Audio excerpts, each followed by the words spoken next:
Karena kan memang kita nih di negara yang literasinya cukup rendah. Aduh. Ngasih lah insight ke kita juga, nilainya juga aman ya. Itu yang idaman banget. Bukan hanya soal akademik, tapi juga agamanya harus menonjol.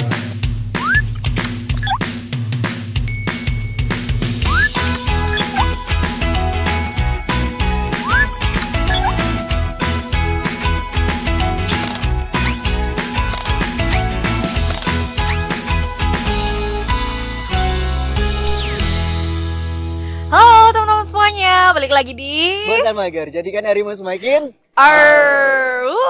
udah lama banget kita gak ketemu dan sekarang kita hadir bersama tamu-tamu spesial. Iya, terusnya mahasiswa hits kekinian banget. Ya. Ya, tapi jangan lupa buat like, comment, share, and subscribe channel ini supaya kami terus menghibur kalian. Yes. Tak kenal maka tak. Nggak boleh cepet-cepet sayang ya. Kok gitu sih? Yaudah kita kenalan dulu. Oke. Namanya? Perkenalkan, nama saya Denis Mahasiswa mana nih? dari Universitas Brawijaya. Sebelahnya. Halo, aku Zahra, mahasiswi UB.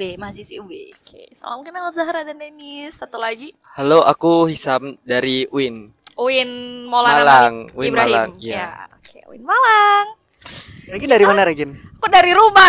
Oh, iya, Mau udah. nanya mahasiswa udah gak mahasiswa nih. Ya udah. Tapi kalau dulu apa? Kalau dulu aku dari UM. Ilyas? Ya sama gimana sih? Iya. Lalu juga nanya aku. Ngomongin soal mahasiswa ya kan. Iya. Kan abis ini kan zaman-zaman mahasiswa baru gitu ya. Nah, kira-kira nih apa ya? Kita kasih insight lah gimana sih kehidupan mahasiswa tuh. Jadi kita di sini ada sesi nanya-nanya seputar perkuliahan. Ngapus Enggak perkuliahan ya Allah. juga sih, ya seputar dunia kampus lah intinya. Kita di Iya. sini udah ada beberapa pertanyaan yang bakalan kita jawab bergiliran. Kira-kira sebagai mahasiswa dari kampus yang berbeda nih, ternyata ada tren yang berbeda nggak sih yang kita pikirin juga kebiasaan kita? Kita akan cari tahu bareng-bareng.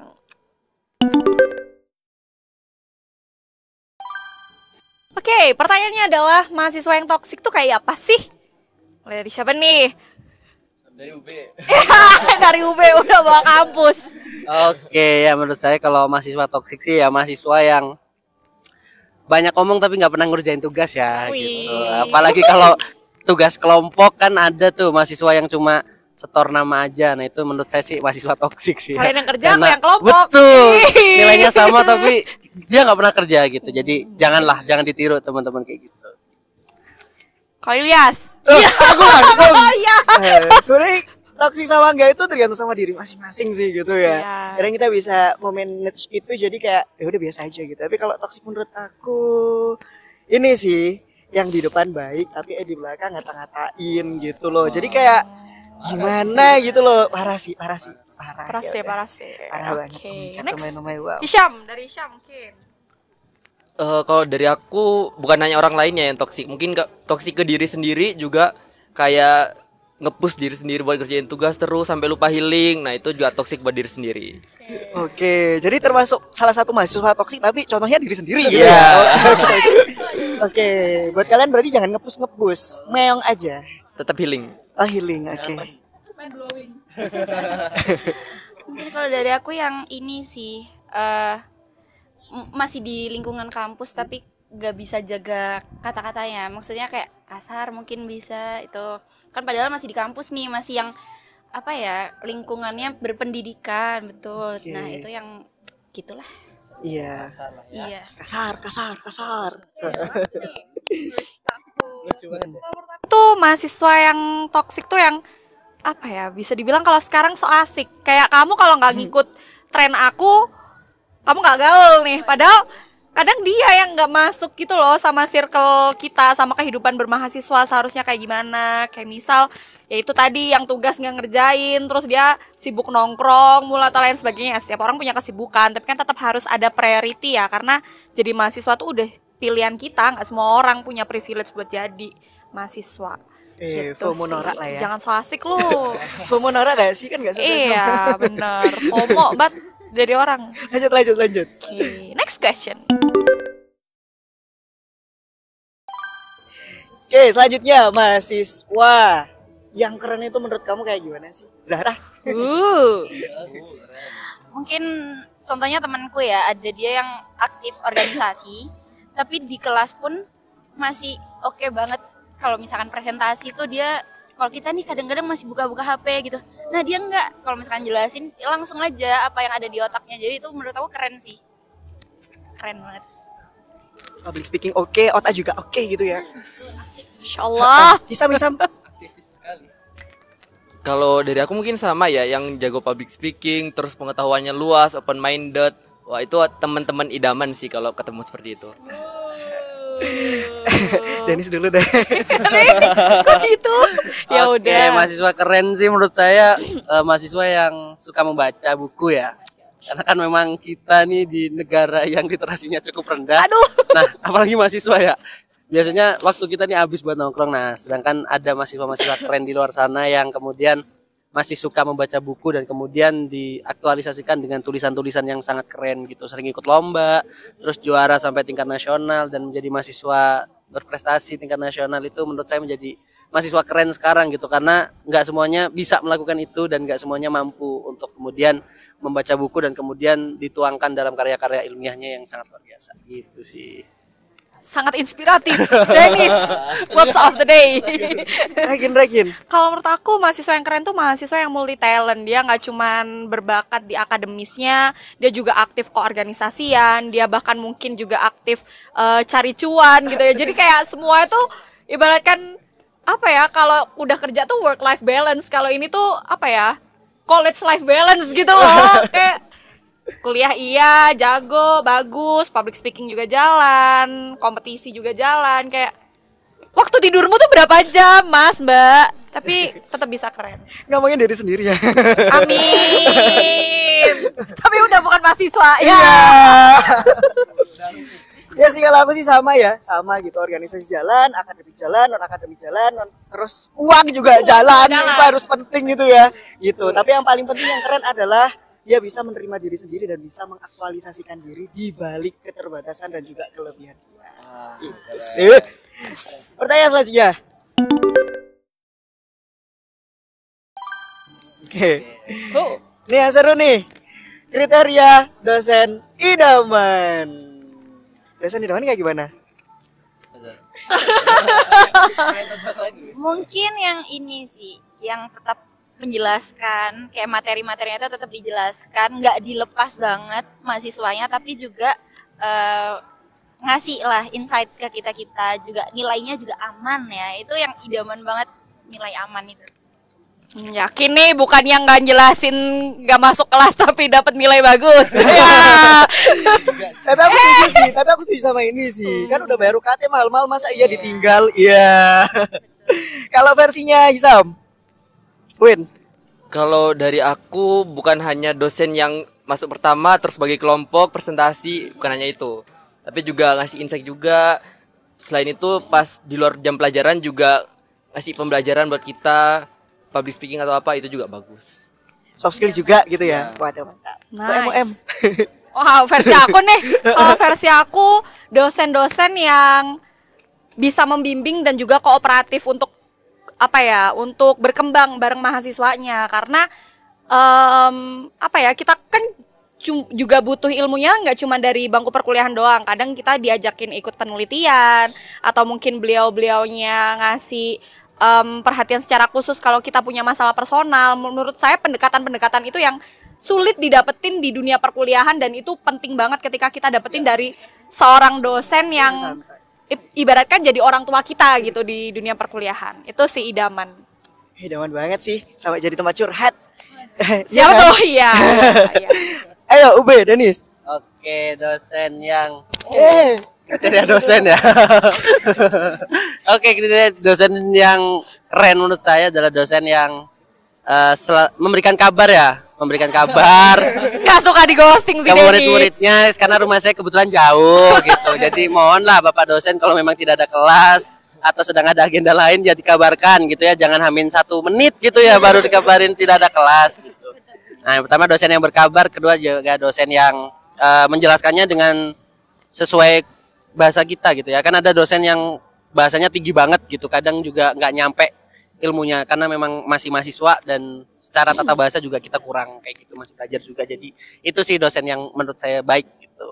Keren. Versi Iya, idaman, Ilyas. Iya, keren ya, kekinian, asik gitu bahasanya. Kalau versi aku adalah dosen yang bisa punya citra diri yang positif. Jadi nggak hanya jelasin aja, tapi juga secara berpenampilan. Sehingga aura-auranya tuh kayak kelihatan kayak orang wow gitu loh. Mahasiswanya jadi semangat ya masuk kelas kayak Iya. lihat Pak Dika nih masuk kelas. Amin. Amin, amin. Sama satu lagi. Jadi beliau itu juga bisa mendukung akademik dan non akademik. Itu sih. Mantap, lanjut. Mantap.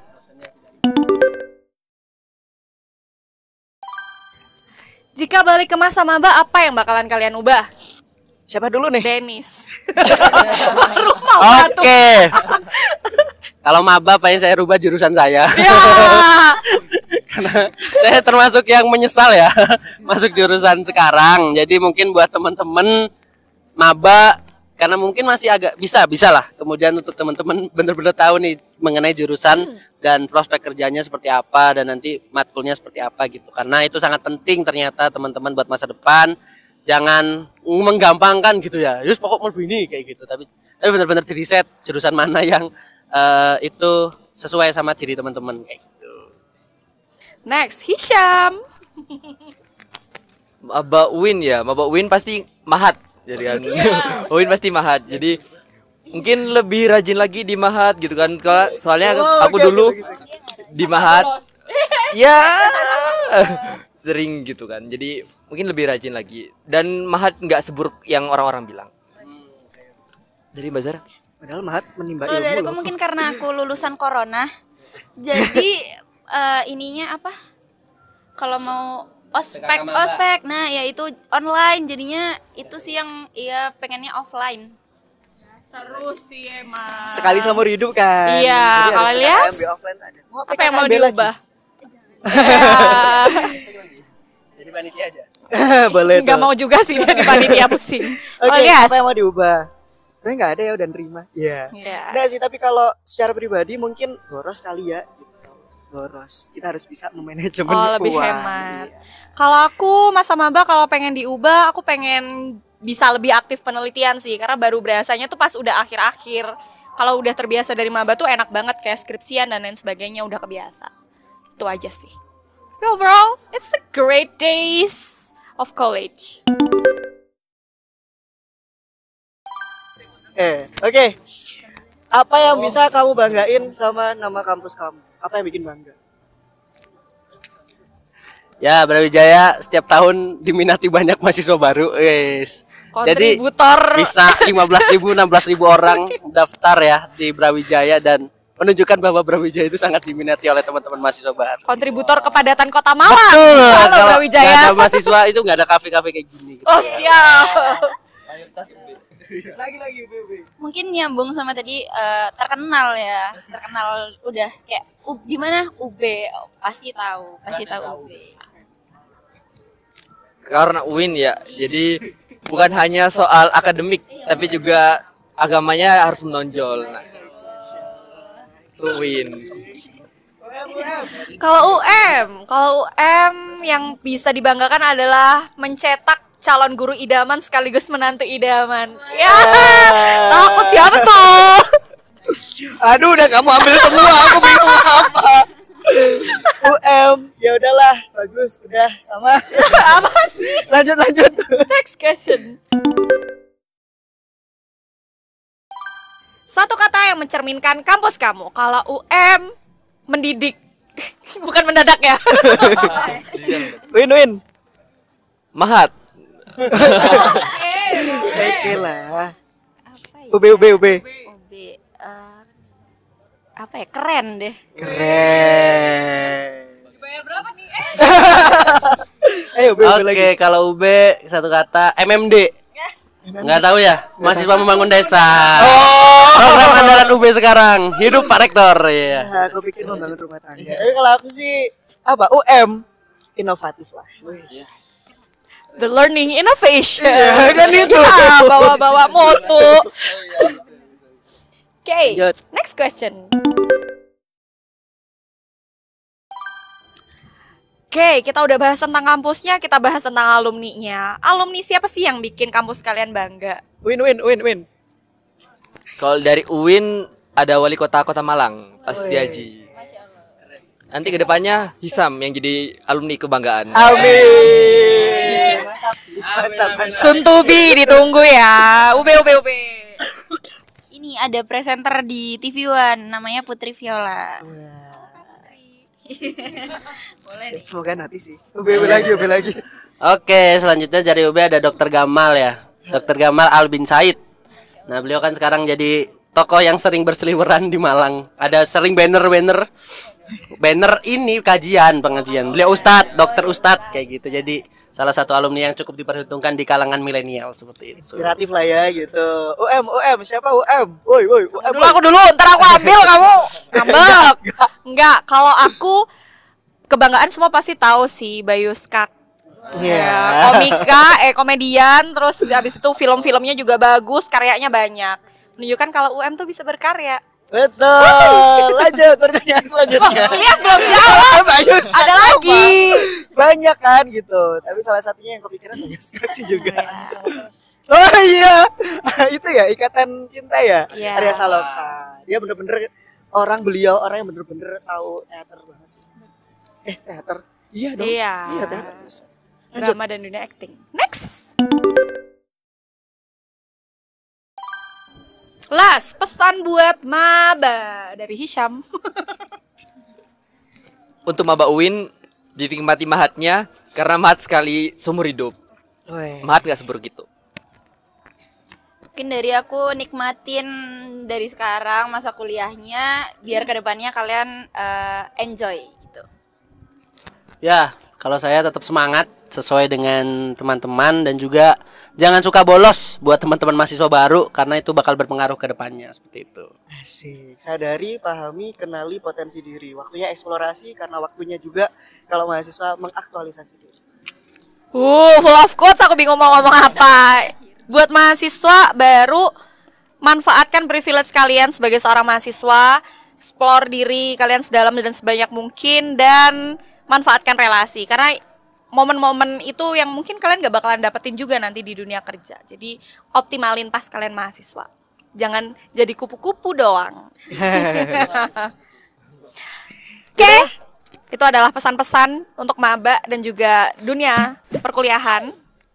Tetap di sini karena habis ini bakalan ada yang lebih seru lagi. Jangan lupa buat like, comment, share, and subscribe channel ini. Bye!